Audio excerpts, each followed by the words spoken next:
I welcome. It's Saturday. It's time for the Saturday Salon, and I'm excited because I have one of my good friends, Chris Ye, back on the show. Welcome, Chris. Thank you for tuning in, and happy birthday to the United States of America. 250 years. Thank you. I know it is. It's been, gosh, I think it's been almost 18 months since we had a chance to do this last. Boy, has so much happened during that time. But I'm really glad to be back because I love the YGL community, and I'm so glad you're having me back on.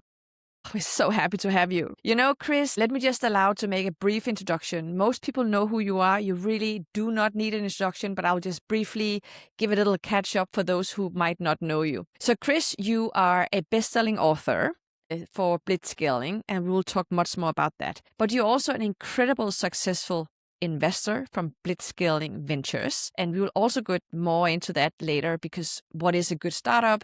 Who are you investing in? And what are you looking for? But you're also an incredible speaker. And in fact, you've been speaking and training speaking skills since the 90s, I guess, if I'm not wrong. And I That's also right. want to and I also want to talk about why speaking skills matters, even for technical people or engineers and so forth. You're also a mentor to a numerous amount of companies and entrepreneurs.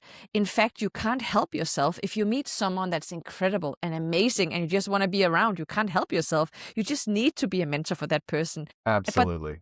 But there's also a little science behind that philosophy of yours because you truly believe that spending time with younger people or people young of heart actually is a good thing for your health and your brain. So it's a good philosophy that a lot of us can learn from. And then, of course, you're an operator. You're an entrepreneur. You've been one yourself actually since your first startup. Retired.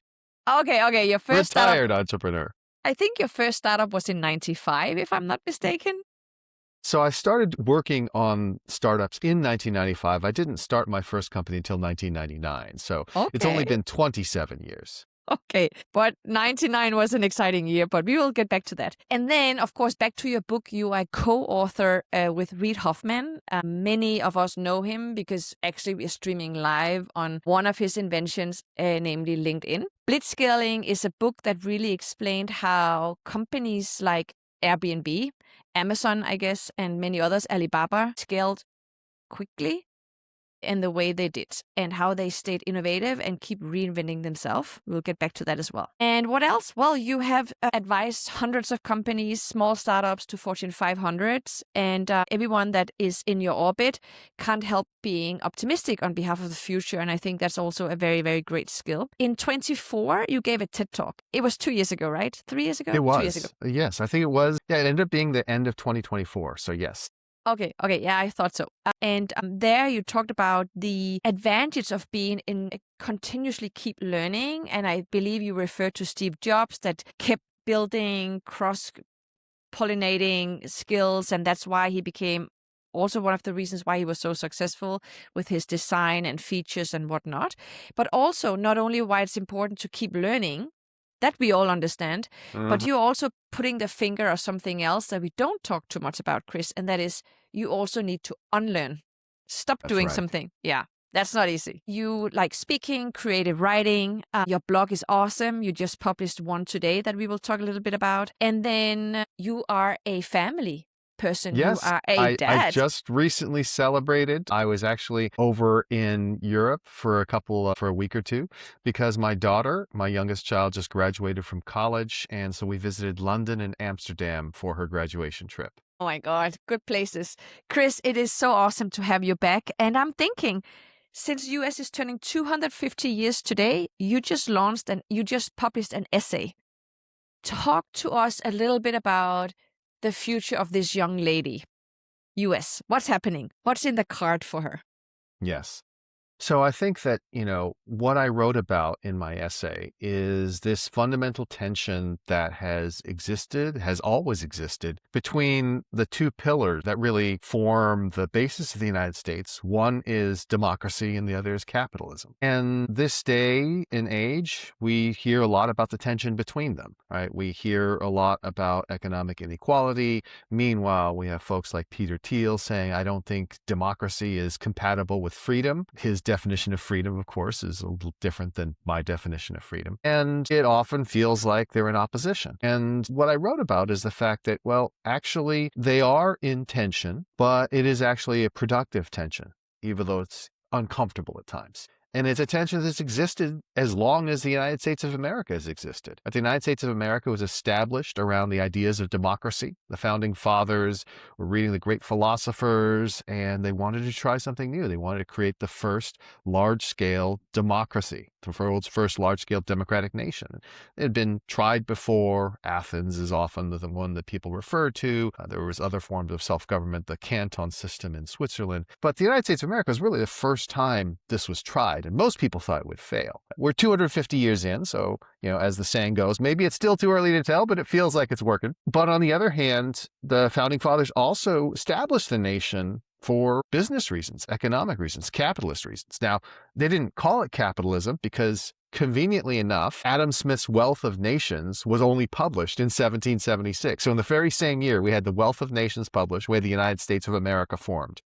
And capitalism didn't appear as a term in the English language until 1833. That's when the Oxford English Dictionary saw it for the first time. But it was very much something that informed their notion of life, liberty, and the pursuit of happiness, which actually is a play on John Locke's life, liberty, and estates, or life, liberty, and property. I think that Thomas Jefferson thought it sounded better to say pursuit of happiness, and I can't disagree with him on that. And so there are these two things, and the reason they're in tension is because the core idea of democracy is that everyone is equal. Each vote counts the same. Now, let's not forget that the founding fathers said all votes count the same as long as they're white men who own property. It's not the same thing as the pure form of democracy that we try to strive for today. But nonetheless, this notion that everyone is equal before the law, everyone has the same say, is the idea that forms democracy, government of the people, by the people, for the people. And so there's an inherent assumption of equality. And then capitalism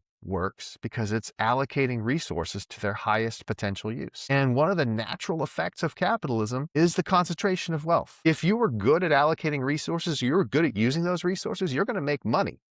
And you're going to end up with a lot more money than other folks.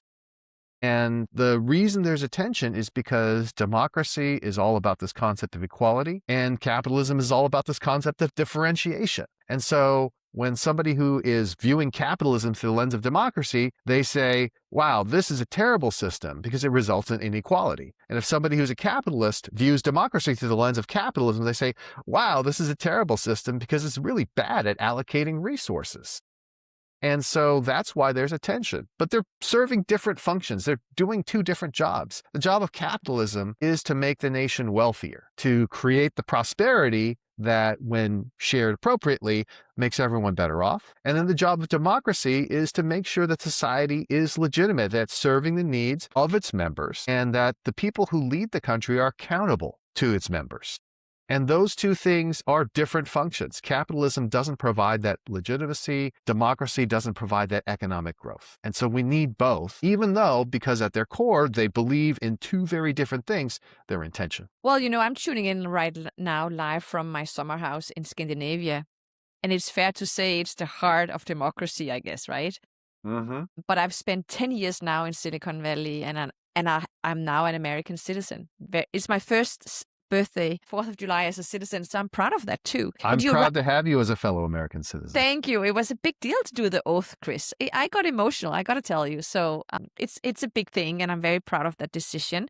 But I'm also very proud of being Danish, so Danish American, and I think that's, if we could merge those philosophies a little bit more, I think you would probably have the perfect recipe of the perfect country. But US is US, Chris. It's a huge country. You cannot, right? It's like saying to China, you should have more parties, and maybe it could work. I don't know, but it will take a little while, I guess, to. So what could be improved in US? And remember, yes, many countries, they don't know what's going on in US, and they question themselves, what is going on? And we don't have to become political as such. It's a birthday, but what do you see? Can Europe live without US? Should we stop using American technology? We have the AI race, and what is going on? Yes. So I think what you see in America today is the culmination of a number of different multi-decade trends. And this is one of the reasons why it's great that you referred to my TED Talk about being an infinite learner, because sometimes the things that worked before don't necessarily work in the future. We've had a remarkable run. I think the world itself has had a remarkable run over the past 80 years or so. In the post-World War II era, there was a global order that the United States helped put together and enforce, but in conjunction with many of its important allies from the war, and then including, again, some of the countries that were the enemies during that war, Japan and Germany. And this new world order, which is a term that people now view negatively, but this new world order brought peace to Europe for many decades, right? This is something that had not happened for a long time. Europe had been the subject of so many wars, and the world has been far more peaceful in the past 80 years than it was at any other time in history before then. So that was a great thing. And I think it's arguable. You could say, hey, that should be enough. But at the same time that this was all happening, the other part of this world order was this globalization. And this is also a good thing. If you look at it from an economic perspective, having people specialize, going back to Adam Smith and the Wealth of Nations and the concept of comparative advantage, this is also a good thing that makes everyone overall richer and better off. But it is at the macrocosm the same tension that exists in the United States, which is to say, the benefits of globalization and the wealth that was created from that improved coordination of resources didn't always get distributed to all the folks who were out there in the world. And whenever you have this rising inequality, again, democracy is a good form of government because it reflects something fundamental, which is that at the end of the day, any ruler needs the consent of the governed. And whether that ruler is a democratically elected ruler or an autocrat of some kind, there needs to be the consent of the governed. And so that's the natural tension or break on things, which is that if rule is incompetent enough, eventually the people will rise up if they have to.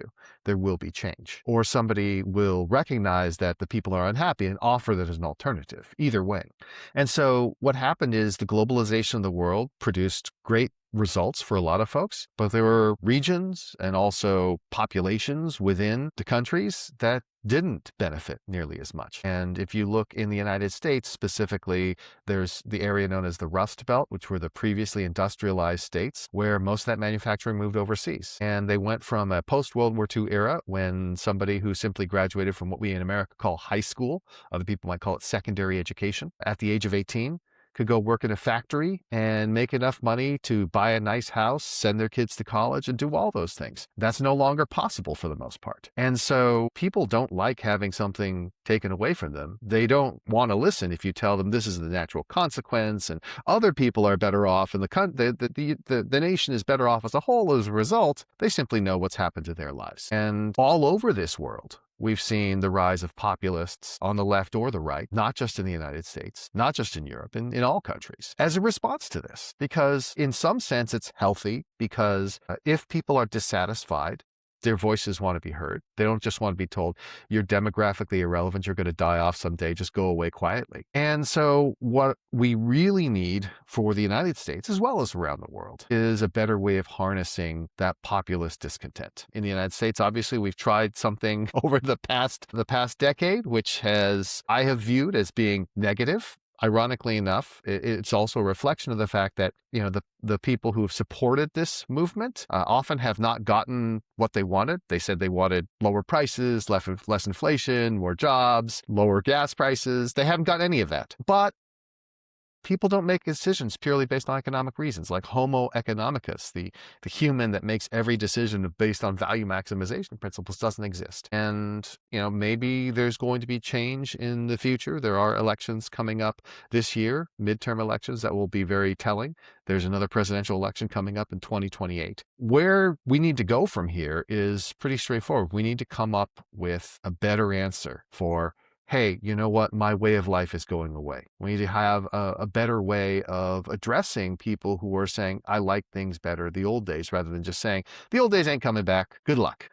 And I think that people have done so as populist demagogues by promising people something they can't deliver.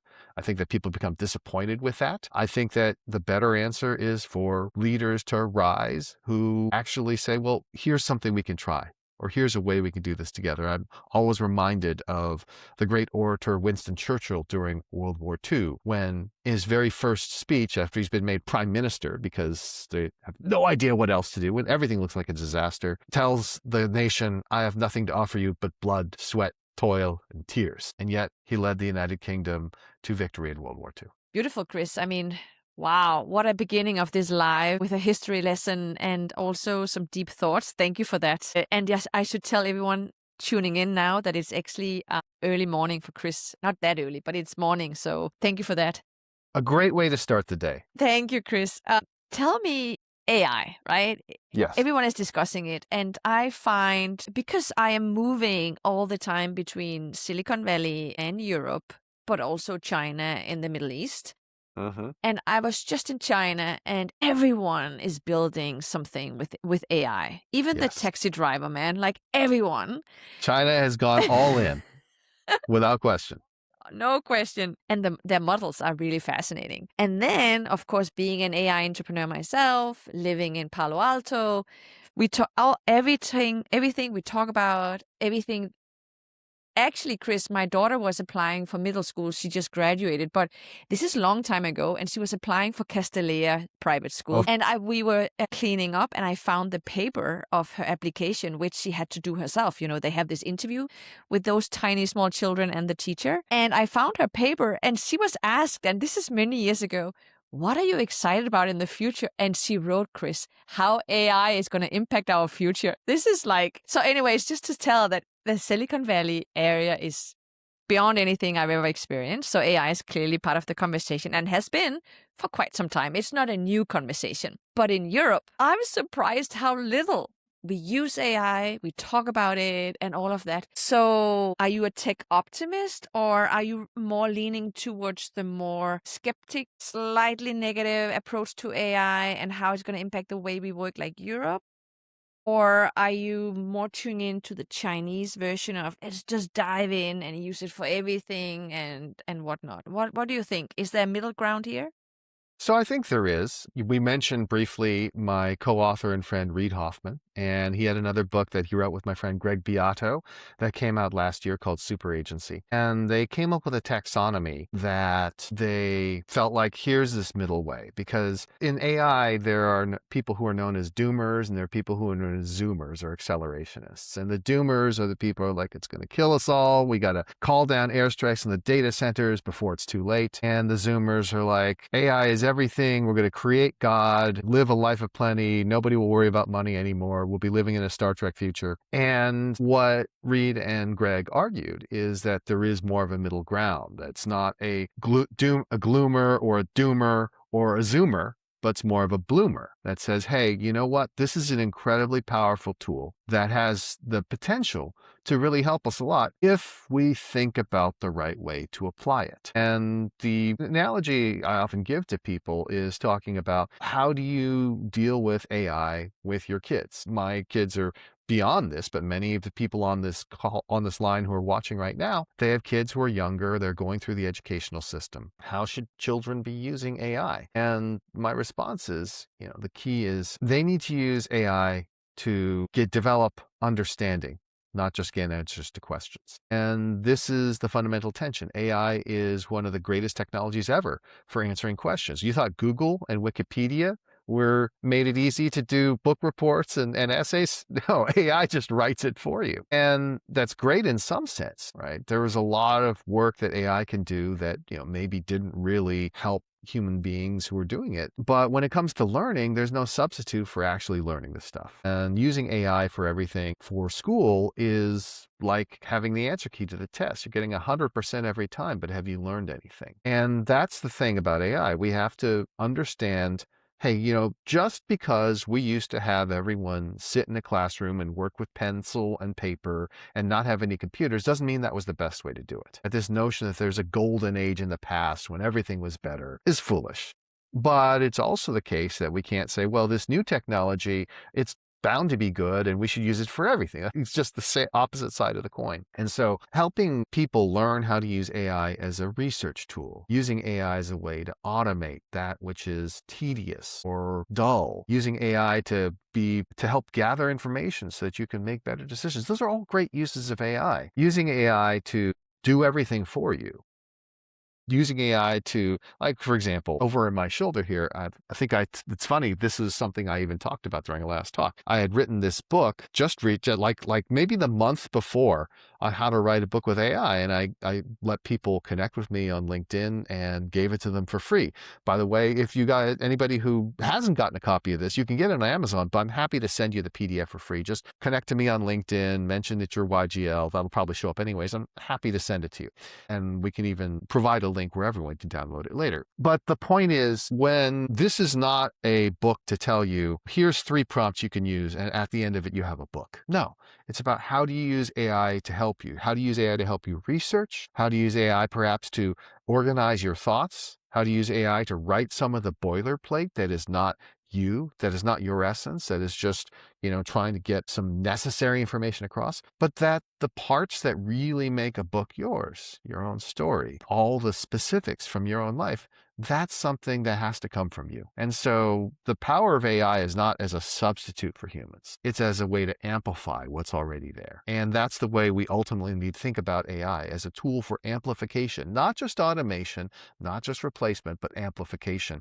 And how do we find ways to work together with it to do more, but also to experience one of the great joys of being human, which is to do something you're really good at, to produce something you're really proud of, to have an impact on other people. That's one of the greatest joys of being human. I'm struggling, Chris, what to ask you next, because on one hand, I want to talk to you about the fact that in the Bay Area, some of our friends, they have been working with AI for 20 years, 30 years. Yes. This is not a new thing, but it kind of exploded with the UX, with OpenAI, and then suddenly it came into the hands of, everyone.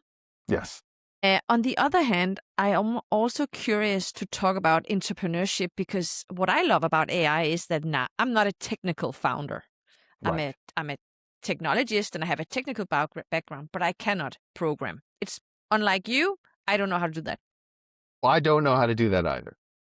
You have a technical background and Stanford I and have an everything. engineering degree. That was a long time ago. Okay, but Isaac Newton, you bring him forward to today, he wouldn't necessarily know how to code in Python.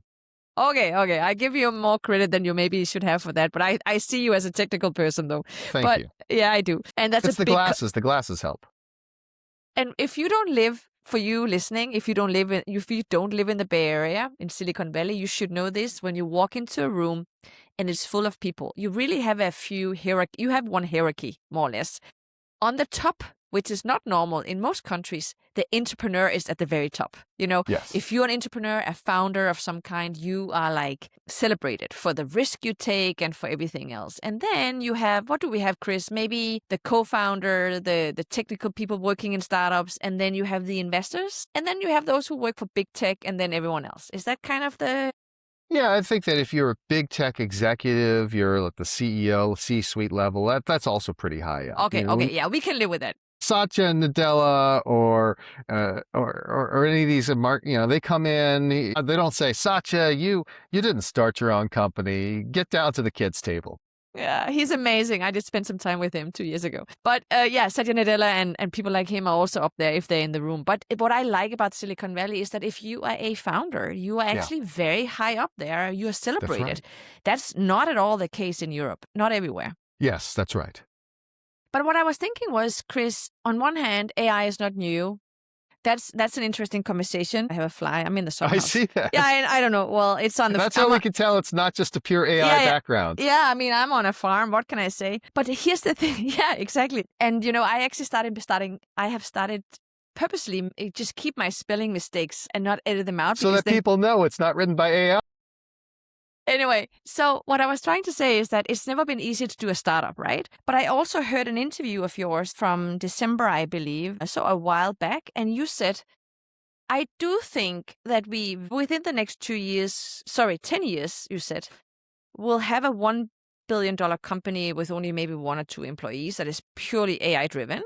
But most companies will still have humans. We still need human skills, people working together. So I don't know, what should we talk about? That AI is not newish, or should we talk more about the fact that maybe we are overestimating just because you can build a product, that doesn't mean that you're going to be successful? Maybe we can do both Yeah, even. I don't know. let's talk about both. So AI has certainly been around for a while, but that is true for a lot of these technologies, right? The internet was around for a long time before the launch of Netscape. The DARPANET was created decades earlier. And so it is a great reflection of the fact that ultimately, and it ties in what we said about democracy back at the beginning, it matters if something is popular. It matters if a lot of people are using something. And so I think that is what really helped AI take its great step forward. And of course, ironically enough, we've been primarily focused on transformers, and that's just one tiny branch of AI. There's so many other branches of AI, but it has kicked off this great revolution. And that ties in with the second part of it, which is, the creation of product. So people sometimes say, oh my gosh, this is terrible, right? We have people think they can just vibe code anything. And there's several different elements to that. The first is that vibe coding is amazing, right? The ability to get technology to build AI to build stuff is great. By the way, you could consider that also exists for writing, right? The equivalent of vibe coding exists for writing. You could just ask AI to generate essays. In fact, I have a company that I put a small investment in called Sun that has an app which generates podcasts for you on whatever topic you like. So, for example, I'm like, oh, well, just finished watching this. My wife and daughter just finished watching this drama on Netflix called Pursuit of Jade, which apparently is very popular.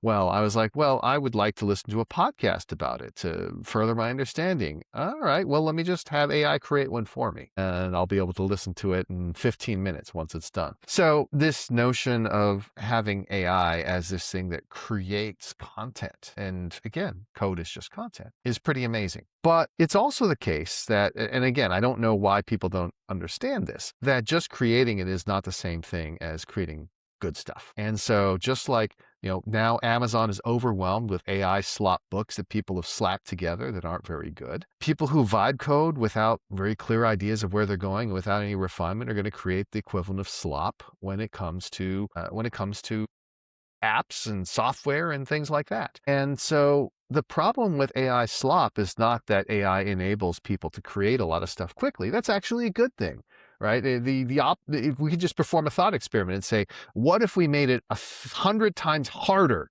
to create software? Would that result in a better world? And the answer is no, obviously not. The problem with AI slop is that too many people use it to just create crap. If they use it to create good stuff, nobody would complain. I have had this ongoing debate with one of my partners. We looked at a company. It went very viral. It was a website where you sign up and you say, this is the business I want to run, and it creates it and runs it for you. Yes. And it was like expanding rapidly. People were signing up left and right. They're like, we're growing our revenues super fast. And my partner, who shall remain nameless to protect him, was like, we got to jump on this. This is huge. And I'm like, no, we're not going to jump on this. These apps are crap. Their revenues are going up because people who are wannabe entrepreneurs are signing up and handing in their credit card and forgetting to turn it off. But it's not a numbers game if all the stuff is crap. And sure enough, we checked back in a couple months later, the thing had cratered, was declining in revenues 30% a week. And it's because you can't cheat your way to success. You have to ultimately create something of value. And the fact that you were able to get people to sign up for something, maybe even pay you money for something, it won't be sustainable if there's no value. People are not that dumb. And so when it comes to leveraging AI, vibe coding, writing, etc., at the end of the day, you still have to do what Paul Graham said so long ago, which I always refer people back to, which is make something people want. And AI is just another tool to make something people want. It doesn't magically make things that people automatically want. You have to do the work to figure that out. I did the Y Combinator startup school twice. And in fact, remember, it was online classes, totally for free. I think you applied and then you were dedicated to a cohort, and it was like 15 modules or something. That's how I learned. That's how I raised my first $2.5 million from those sessions, completely free online. I mean, seriously, it's so good. It's so good. Yes. Chris, as an investor in Blitzscaling Ventures, are you not overwhelmed right now? In fact, with Absolutely. Absolutely. It's overwhelming. One of the things that we use to make our point about AI and just how much stuff is going on is there is a website called There's an AI for That. It was established at the very beginning of when this began as a way to catalog as much as possible all these different AI projects that were going on. And I remember when we first started raising money for Blitzscaling Ventures a couple of years ago for our AI fund, we said, there's 5,000 projects on There's an AI for That. And obviously not all of them going to succeed. Like the value proposition for us as a venture capital firm is you don't have time to figure out what's going to work. We're going to try to do that for you. That was our value proposition to our LPs. Well, I checked back in this week and there are now over 50 projects on There's an AI for That. And so the problem is actually an order of magnitude worse than when we first began. And it is very easy to get caught up in the hype, right? Because AI is a technology that seems magical. It's crazy, right? We type one sentence and it gives us 10 pages of content. It's like, whoa, it's like conjured out of thin air. Now it's not conjured out of thin air. It's conjured out of a massive amount of context and training. And then it has the ability to reach out and collect content from all over the internet. And there's all these different things that go into it. So it's not actually violating the conservation of mass or anything like that. But it seems that way. And so we just think to ourselves, wow, this is absolutely great. But you still have to step back and figure out, is it making something that people want? Is there sustainability over time? And what's especially difficult about this for investors is historically, we would make investments because, wow, you've got this amazing technology. You've got a moat. That's the word that people love to use. There's a moat. I don't know who originally started using this word. It's been around the entire time that I've been in the startup world. So there you go. I guess everyone played a lot of Dungeons and Dragons when they were growing up. Great game, by the way.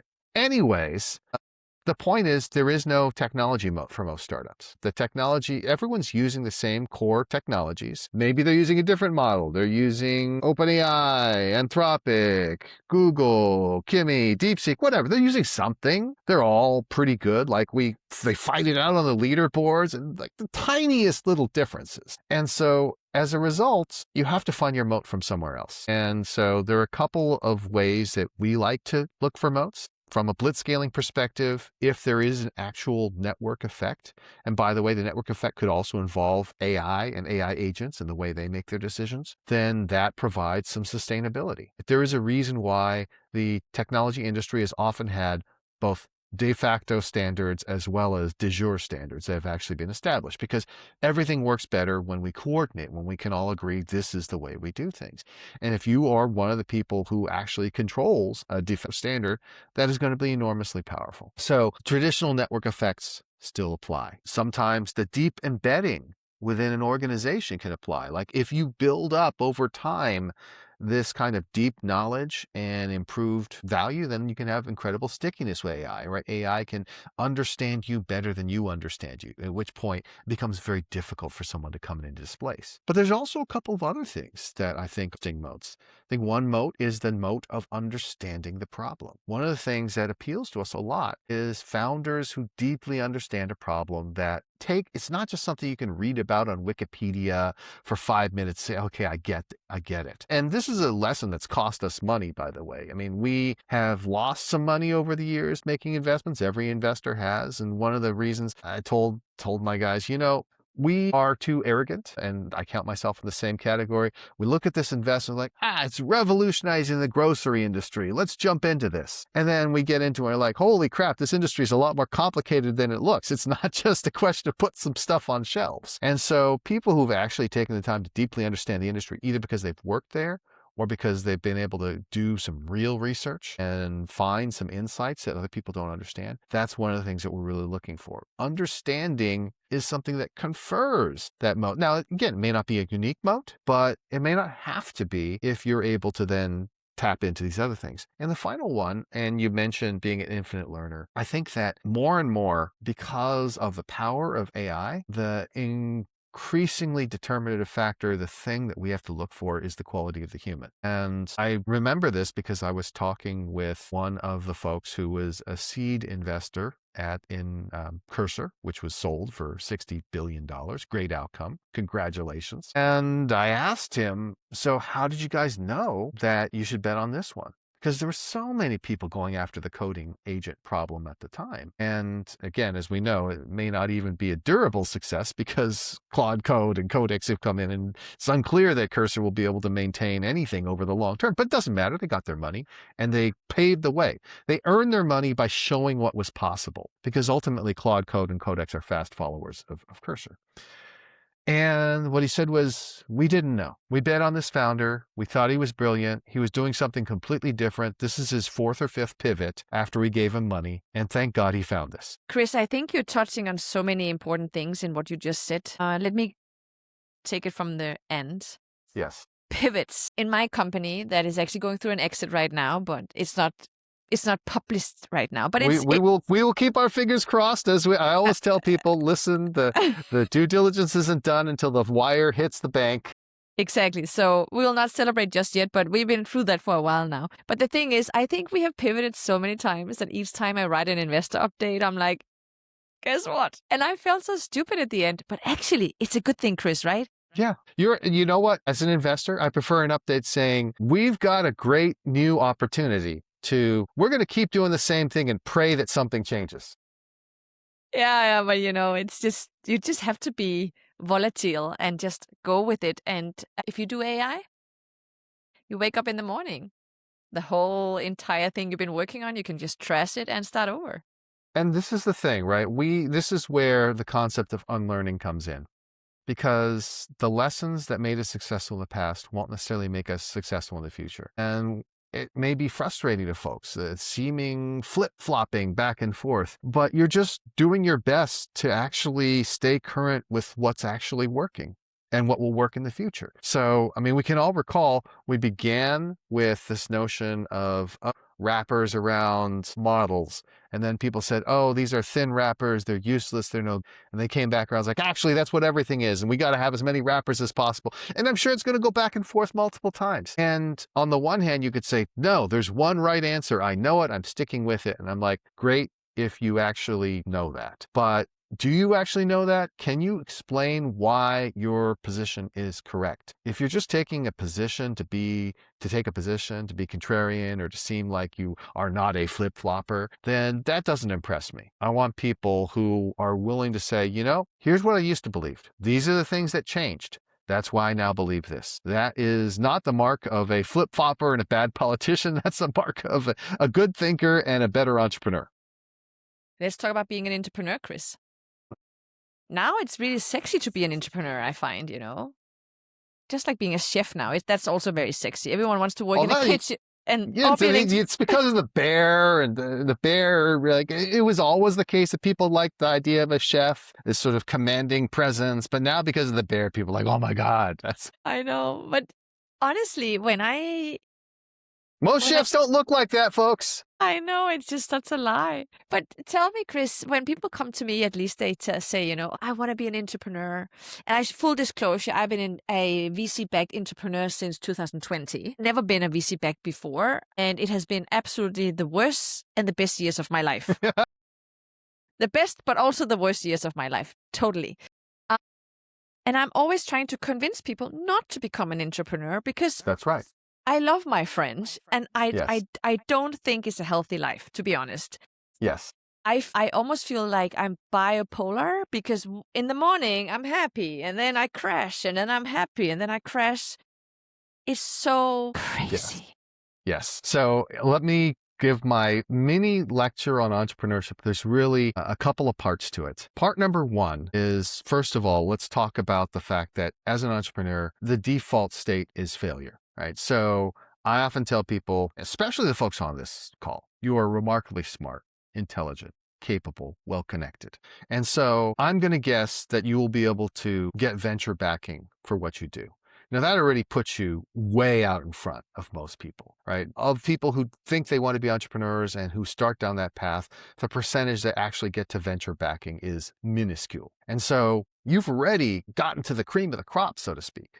when you get that venture backing. And then once you get that venture backing, assuming you got backed at the very earliest stages, your chances of pulling it off, achieving success, getting life-changing wealth are about 1 in 10. That's the ratio. Most venture capital firms will have a portfolio of 20 to 30 companies, and they'll hope that 2 or 3 of them will be hits, and those 2 or 3 will pay for the entire portfolio and deliver the return to the limited partners. And if you are unlucky and you don't get any of those big hits, you get a couple of smaller ones, you lose money, and you have to go into another line of business. But don't cry for the venture capitalist, because they have their portfolio of 20 to 30. As an entrepreneur, you have a portfolio. And so the analogy I use for people is say, okay, listen, I want you, especially for those young people who are just starting out. Doesn't apply as much to the people on this call, but let's say somebody's just starting out. You're giving advice to your child, to your child's friend, to a niece, nephew. They're graduating from college, they're graduating from business school. They want to become an entrepreneur. What I tell them is this: work through the math yourself. So the way it works in entrepreneurship is assuming that you're ready at this top level and get venture back. Every time that you start a company, it's like pulling the lever on a slot machine where there's a 1 in 10 chance that you're successful and a 9 in 10 chance that you're not. Except instead of paying for that pull of the slot machine with $1 or $10 or what have you, you're pulling for that pull of the slot machine with 5 years of your life. And maybe you get lucky and you fail faster than that, but you can't count on it. On average, each pull is 5 years of your life. If you're starting off and you're 25 and you want to do this for your career, you could spend 25 years doing this. You could pull the lever 5 times. And if you have a 1 in 10 chance each time you pull that lever, it turns out that there's still a pretty significant chance you work your way through the entire prime of your career as an entrepreneur without succeeding. And what I tell people is, that is a reality. Now, all of you are not going to believe me because you're brilliant and successful, et cetera, et cetera, et cetera. But that is a reality. Most ventures fail.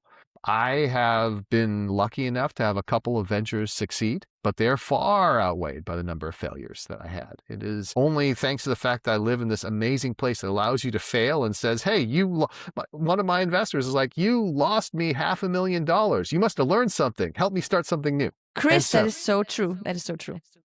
So, and there's some implications from this. The first is, if you decide to make your life as an entrepreneur, you have to be comfortable with the fact and be satisfied with the fact that you might not succeed. If you feel like you're going to look back, if you never sold a company, made a pile of money, and say your life was a failure, well, that's like a 30 to 40% probability outcome.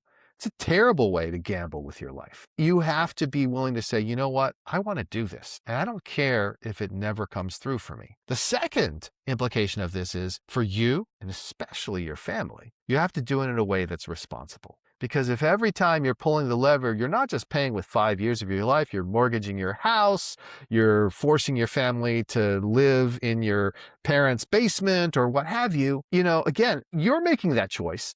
They don't get to make that choice. They're pulled along with you. And so you have to have that discussion with your life partner, and you have to make that decision responsibly. And there are ways to do that. Don't let anyone tell you that the only way to start a company is to take out like 50 credit cards and max them out. I mean, that happens. That's the story of things like Airbnb. But that's a bunch of young guys who didn't know what the hell they were doing, behaving irresponsibly. Be a responsible entrepreneur so that your family does not suffer for the choice they didn't get a chance to make. Chris, I almost feel like we need to put this on replay, just in a ever and never-ending loop. What you just said, that frequency, so important. And then that's not even the worst part. The worst part is still coming up. The worst part that's coming up is the emotional toll that you as the entrepreneur pay in order to do this. And by the way, it's not restricted to entrepreneurs. It's anybody who is CEO. But it's worst for entrepreneurs because not only are you running the company, not only the decision maker, you also went out and got people to give you millions of dollars or quit their jobs. And so what I often tell people is to remember is this: if you're a caring and responsible individual, being CEO is the worst job in the world. Everyone else in the organization, they're thinking through the problems, but they get to the end of the night. It's like 11 p.m., 12 p.m. They're tired and they're like, I'm not sure what to do. Thank God, tomorrow I'm going to ask Soulaima. She'll know what to do. She's so smart. And then you're sitting there at 1 a.m. You've gotten all these emails from people saying, I don't know what to do, but I know you're going to figure it out. You've got a payroll to make. You've taken money from all the people that you know, and there's nobody else to help you. I mean, there are people who can help you, but there's ultimately nobody else who really understands the position you're in. And you have to, on the one hand, work unimaginable hours. On the other hand, be the emotional dynamo of your organization. Keep everyone excited and moving forward, even if you're not sure that you can make payroll. All of these things, like, there's a reason why folks like me have gray hair. It's not just age. It's going through this. And again, do you want to put yourself through this? The reason why you should become an entrepreneur is not to make money. There are many better ways to make money.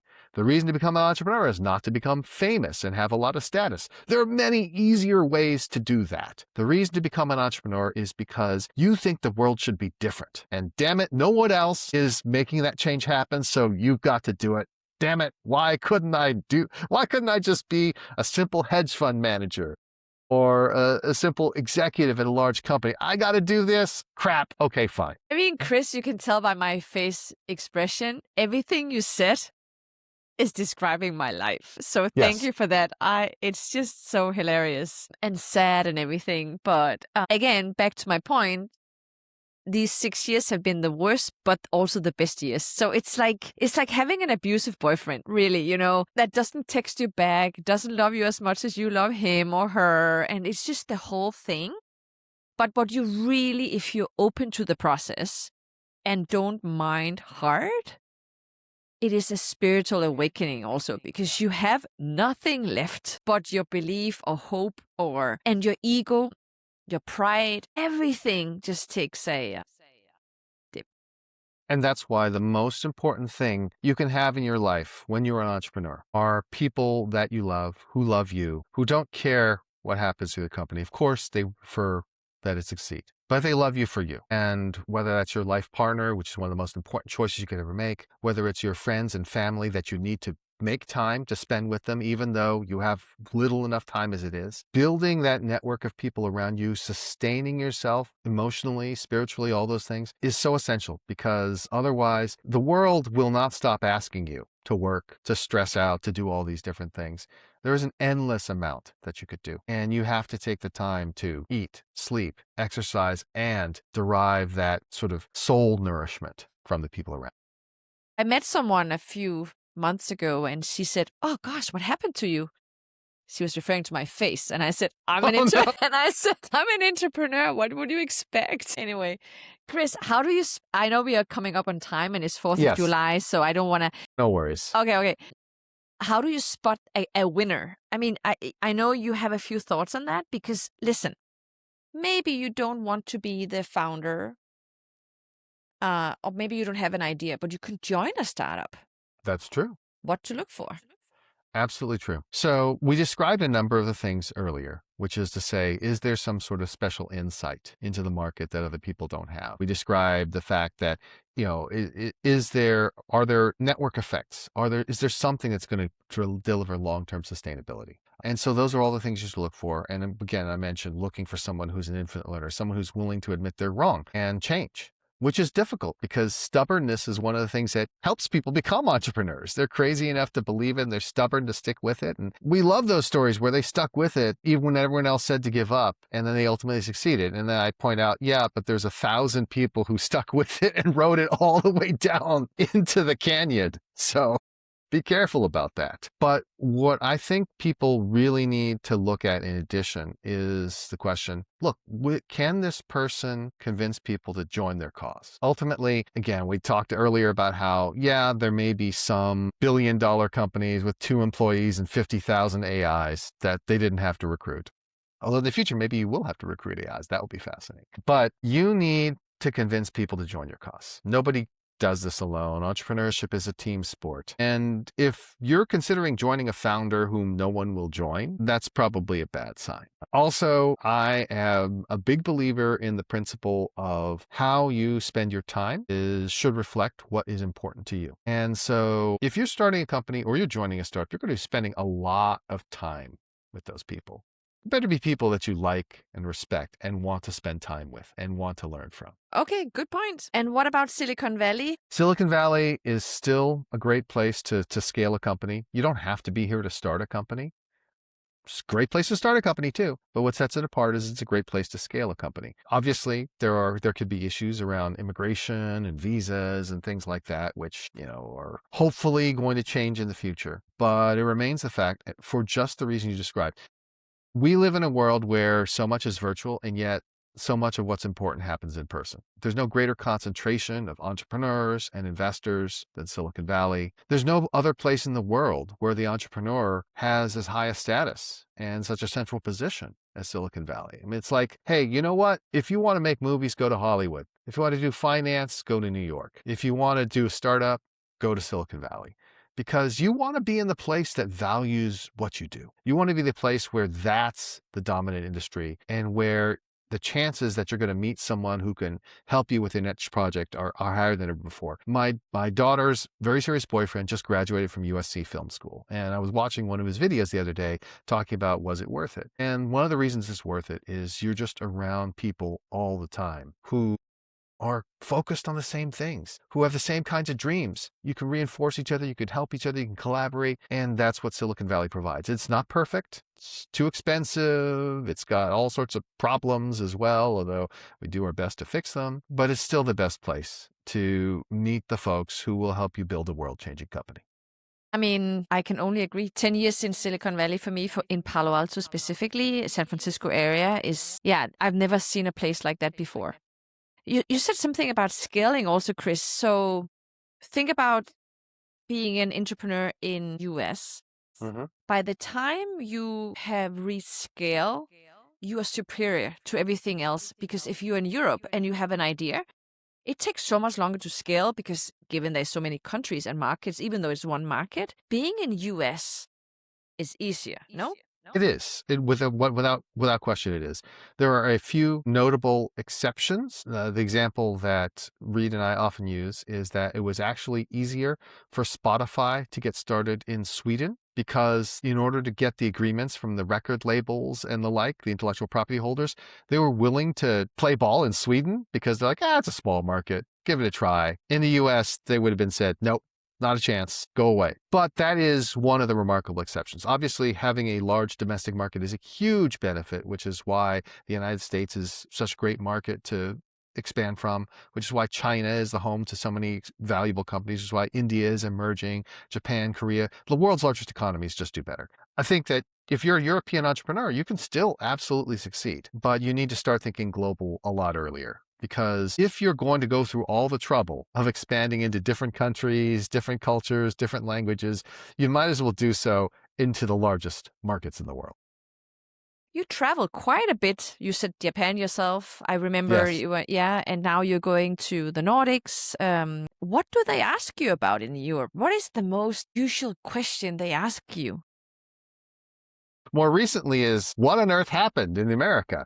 But beyond that, I think, one of the questions that I'm often asked is what can we do to improve our ecosystem, to accelerate it, to make it more like Silicon Valley? And my response to it is there's a number of things. It's not necessarily easy, but there's a number of things that are very important. So obviously, we're talking about encouraging and bringing together entrepreneurs and investors and customers in person, right? The more you can do to bring the community together in person, the better. We're talking about being willing to adopt policies that make sense. Like, for example, one of the things that caused problems for Spotify's expansion in Sweden was policy around equity compensation. It's like, oh, we're going to tax you before you actually have the money. I'm like, well, that's not going to help the expansion. But the last thing is to say, well, look, you don't need to be just like Silicon Valley. Silicon Valley has circumstances that are not the same as yours. And it's okay to not be Silicon Valley. Be the best ecosystem that you can be. Figure out what your specialization is. Boston tried to compete with Silicon Valley head to head for a long time. It did not work out well for Boston. They were clinging to their past glories of the post-World War II era. But Boston has now pivoted and focused on life sciences and is the life science hub and is much better for life sciences than Silicon Valley. That worked out great, even though they're in the same country. It's a very good point. Like you also pointed out, New York is for fintech, definitely, and Washington actually a lot for GovTech, I think. So all of those areas have their own strength. Yes. Okay, Chris, this was 1 hour. What did I forget to ask you about? What is like the burning question you wish someone asked you? So no burning question, but just traditional plugs that are important for folks. So obviously, I love if you guys were to read Blitzscaling. It's available everywhere. You can also follow me on all the different areas. You can generally get a pointer to me by just going to chrisye.com. If you go to the blog, you can read that essay about the 250th anniversary of the Declaration of Independence and that tension between America, democracy, and capitalism. I'll mention a few other things. Feel free to reach out to me on LinkedIn. Last time I did this, I did not know this. I apologize in advance. It turns out LinkedIn erases all the requests, all the connection requests after 6 months. I guess that's to keep them from polluting and so that you can have them back. Anyways, the point is, last time I did this, I was at my Stanford 30th reunion, and then I immediately flew to Dubai, and I was just going. And when I finally got around to saying, all these people, I promise I will accept you, they were all gone. So I apologize in advance for that.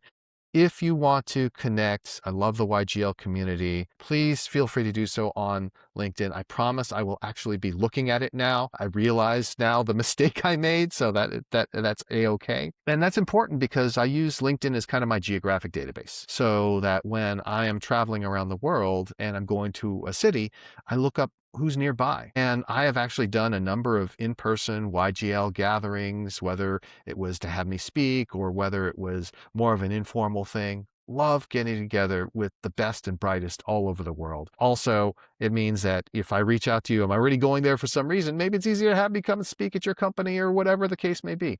To a shocking degree, my travel schedule is just determined by who invites me and what kind of cool events they have going on. I have now gone to a number of speaking engagements for YGLs that I met through this amazing forum, and love to do more. The same holds true for people in YPO and Tiger 21 and all these different things as well. The last thing is, if you're going to be visiting Silicon Valley, please let me know. I'd love to meet you in person. If you have a copy of any of the books, I'm happy to sign them. And like I said, both the book on how to write a book with AI, as well as my book on becoming a venture capitalist, which Soulaima, I know I've given to you as well. Please let me know. Happy to give them to you in person and sign them, or for you to just get the PDFs from me for free, because I don't write those books to make money. I write them to just share my ideas. I mean, Chris, I started by saying, you're so optimistic, positive, generous, and hardworking. Every time I asked you, Chris, can you do this? Chris, you want to show up? You always say yes. It's just you're such If a I'm yes physically person. there. You're such a yes person. I've had to send substitutes in my place once or twice because I wasn't able to be physically there. But yes, I believe in saying yes to the world. I'm an optimist. I'm one of the most optimistic, happiest You people are. you ever meet. And I believe that the two go hand in hand. I think it's a lot easier to be happy when you get to spend time with smart, amazing people. So, And, the optimism and happiness is self-reinforcing. well, even your substitutes are world class, no names mentioned, but I can confirm that. But Chris, listen, let's just 1 second. Of course. You are an incredible keynote speaker. You closed out the Silicon Valley learning journey I had for the YGLs from the World Economic Forum 2 years ago, and you speak at numerous events. What are usually your topics? Like a company who buys you as a speaker, what are they interested in? Is it the future of tech? Is it blitzscaling? What are they interested in? Yeah, so it's usually a combination of one of two things. One is blitzscaling. I, for example, am probably going to give a talk to the C-suite of one of these semiconductor companies. Guess what? The AI boom has caused their stock price to go up 50x in the past 3 years. And they're trying to figure out, what do we do from here? How do we manage this? And what are our opportunities for growth? So figuring out how to grow, figuring out how to manage growth, figuring out how to take advantage of opportunities, especially in the age of AI, is in very well with blitzscaling. I also talk a lot about AI, and this is often for the non-tech companies as well, thinking about what are the mindset shifts you need to make in order to succeed in this age of AI, because things are very different. Just like the infinite learner, times have changed. Some of the old lessons no longer hold. Sometimes there are new lessons you need to take on. And one of the reasons I think people like it is it's not saying, here's the model you should use, which is information that will be outdated 2 days from now, but rather, here are some general principles, observations from history that will help you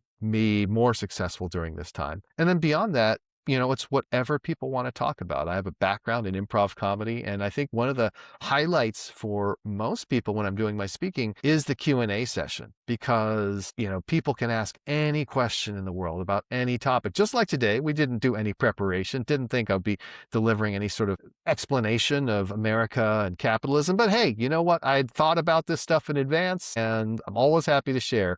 This is actually something I've taken away from the world of AI. I'll leave this as a final bit of advice for people who are listening, but also for their kids and the people around them. One of the things I think has served me very well in my life is this innate curiosity and desire to know how the world works. Like, when I go through the world, there's very little that I see that is mysterious to me. I don't see things and say, oh, I don't know why that happened.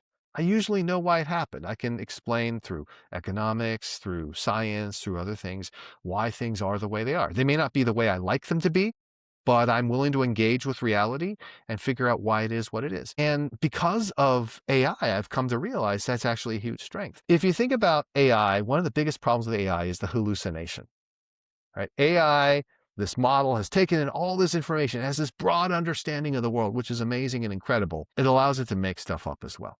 And so one of the things I encourage people to do is, as they encounter things in the world that are mysterious or strange or hard to understand, to take the time to update your model, to go out and investigate and try to figure out why it is the way it is. Because when you go through the world knowing why things work, you also know what leverage you could pull to change it, or what ways that you could leverage it. Versus if you go around like, I don't know why that happened. I guess it's just luck, or I guess she's just lucky. I guess he's just in the right place at the right time. I'm like, yeah, that's part of it. There's always something deeper. Don't be afraid to engage with the world and deepen your model, expand your model. The more you understand, the more the world becomes a place where you feel a sense of agency and the ability to make a difference. Well, Chris, you said curiosity, which is also, as you know, very, and that reminds me of one thing.